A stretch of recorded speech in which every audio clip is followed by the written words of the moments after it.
প্রোগ্রামটা অর্ধেক কিছু করে লেজ আছে না সিম এবার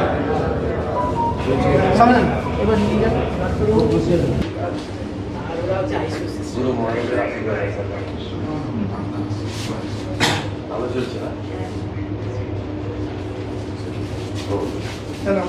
দুজন মিলে করে ও গুরু মহারাজ কি জয়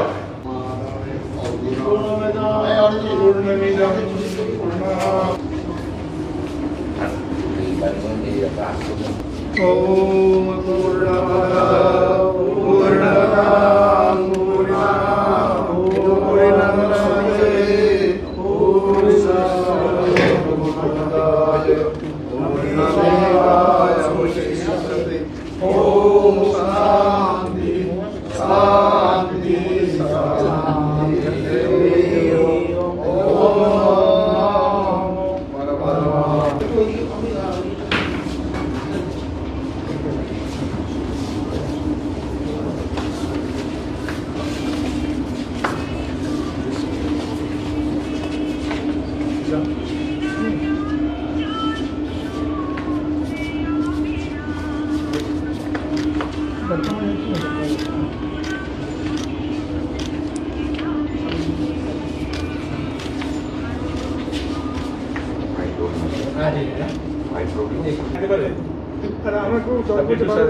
আজকে চিকিৎসক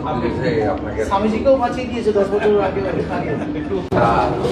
12 বছর ধরে এই কাজ করছেন এখানে বহু মানুষের করেছেন আর বন্ধুরা চান এখন রোবোটিক সার্জারি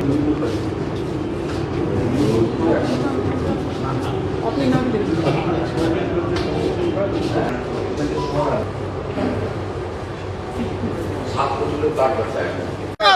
আজকে ডক্টরস ডে এবং সেই ডক্টরস ডে দিন আমাদের অনেকের সঙ্গে কথা বলেছেন যারা সেবাশ্রয় ট্রিটমেন্ট দিতে গেছিল তারা বলছে তাদের অনেকের ক্ষতি হয়ে গেছে এবং কি অভিযোগও হলো অভিযোগ এসছে দেখবে পুলিশ প্রশাসন আছে দাদা এই আজকে এই যে নিরোজলের যে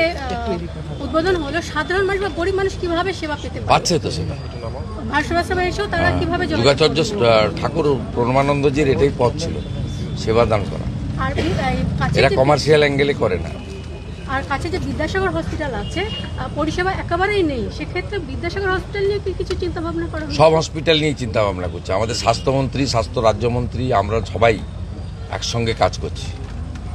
এবং আমাদের পশ্চিমবঙ্গে এনএইচএম এর কাজ ছিল হয়নি গত 3 বছর আমরা এনএইচএম এ যুক্ত হয়েছি আয়ুষ্মান ভারতে যুক্ত হয়েছি আয়ুষ্মান মন্দির আজকেই দেখবেন বেশ কয়েকটা আয়ুষ্মান মন্দির যেটা 45 দিনের মধ্যে কমপ্লিট হয়েছে উদ্বোধন হয়েছে 208টা 110 অ্যাম্বুলেন্স উদ্বোধন হয়েছে 102 অ্যাম্বুলেন্স উদ্বোধন হয়েছে প্রসূতি মায়ের জন্য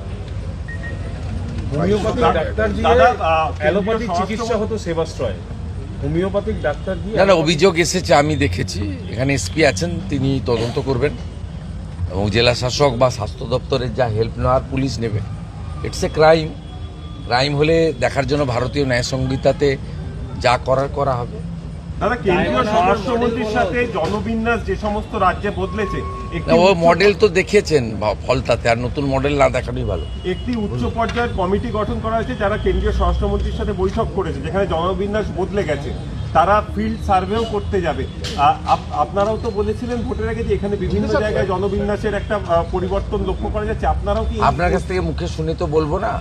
আমাদের একটা উচ্চ পর্যায়ের মিটিং দিল্লিতে 7 তারিখে হবে, সেখানে ভারত সরকারের স্বরাষ্ট্র দপ্তরের লোকেরা থাকবে, পশ্চিমবঙ্গ থেকে আমি সহ আমাদের স্বরাষ্ট্র দপ্তরের আধিকারিক, সিএস, ডিজিপি সবাই যাবেন।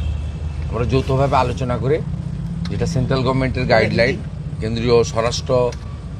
মন্ত্রী মহোদয়ের যে গাইডলাইন বা তার যে মার্গদর্শন, তাতে আমরা কাজ করব, একসঙ্গে কাজ করব।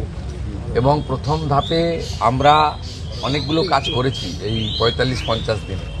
100 হচ্ছে বিএসএফকে জমি হস্তান্তর করা, দ্বিতীয় হচ্ছে 12টি জায়গায় হোল্ডিং স্টেশন তৈরি করা, এবং প্রায় 5-10 হাজারের কাছাকাছি মানুষকে আমরা ডিপোর্ট করতে পেরেছি যারা অবৈধ অনুপ্রবেশকারী। এখনও 1000-1500 মানুষ আমাদের বিভিন্ন হোল্ডিং স্টেশনে রয়েছে। বর্ডারের থানাগুলি বিএসএফের সঙ্গে যৌথভাবে সম্পর্ক রেখে তারা যারা অবৈধ অনুপ্রবেশকারী বা ভারতীয় নয় তাদেরকে হোল্ডিং স্টেশনে আনছে এবং তাদেরকে কথা বলে প্রোটোকল মেনে পররাষ্ট্র নীতি যা তার যে গাইডলাইন আছে মেনে থ্রু বিএসএফ হ্যান্ডওভারও হচ্ছে। আমি যেটা সরকারে আসার পরে করতে পেরেছি, আগের সরকারের সঙ্গে সিপিএম বা তৃণমূলের সরকারের সঙ্গে যেটা তফাৎ, সেটা হচ্ছে আগের সরকার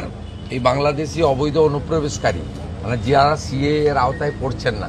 তাদেরকে ধরে জেলে পাঠাতেন এবং তারা আমাদের ভাত খেতেন, আমাদের কাপড় পরতেন, আমাদের ওষুধ নিতেন। আমি এসে সেটাকে তুলে দিয়েছি, আমরা তুলছি, হোল্ডিং স্টেশনে রাখছি 1 দিন 2 দিন 3 দিন, তারপরে আমরা সরাসরি ডিপোর্ট করছি। এবং মূলত ভোটার লিস্টে ডিটেক্ট আর ডিলিট যারা হয়ে গেছে, এবারে তৃতীয় যে অংশটা বাকি আছে ডিপোর্ট, সেই কাজটা চলছে। এই কাজটা খুব দ্রুতর সঙ্গে চলছে, দুটো কাজ একসঙ্গে চলছে, ডিপোর্টের কাজও চলছে আর বর্ডারে বিএসএফকে ল্যান্ড হ্যান্ডওভারের কাজ চলছে। কারণ এটা শুধু পশ্চিমবঙ্গের সীমান্ত সুরক্ষার প্রশ্ন নয়, জাতীয় সুরক্ষার প্রশ্ন রয়েছে। আর এই জনবিন্যাস বদলে যাওয়ার যে বিষয়টা এর সঙ্গে যুক্ত, 1 আগস্ট থেকে সেন্সাস শুরু হচ্ছে এবং এই সেন্সাসের ফল পাবেন 27 সালের 28 ফেব্রুয়ারি মধ্যরাতে। এই সেন্সাসের চিত্রটা এসে গেলে আরও বেশি করে আগামী দিনে লং টার্মে পশ্চিমবঙ্গের এই ডেমোগ্রাফি চেঞ্জ নিয়ে আমরা অনেকগুলো ফ্রুটফুল অ্যাকশন নিতে পারবো ভারত সরকার এবং স্বরাষ্ট্র দপ্তরের গাইডলাইন মেনে। दादा हिंदी में